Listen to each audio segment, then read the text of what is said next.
այլընտրանք ունենալով ուղղակի հանգիստ կյանք ապրելու Սամվել Կարապետյանը որոշել է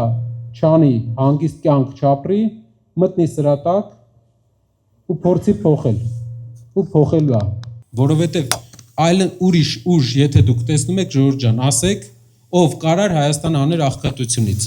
ով այդ փորձը ունի, որ Հայաստանը կհանի աղքատությունից, բոլորին էլ լավ են, վատ են, ընդունում ենք, հարգում ենք, բայց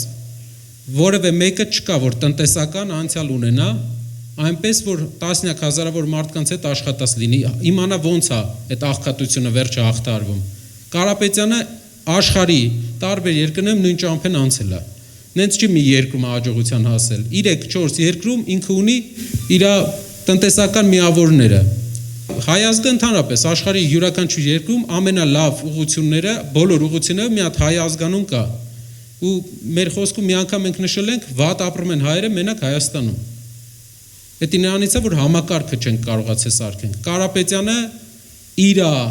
կյանքը ներդրում է Հայաստանի զարգացման համար։ Չկա ուրիշ մոտիվացիա, ուրիշ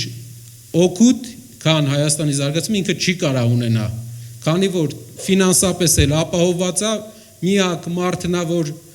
Հայաստանի առաջնորդն է լինելու, որ ինքը որևէ բանի կարիք չի ունենալու գալուց։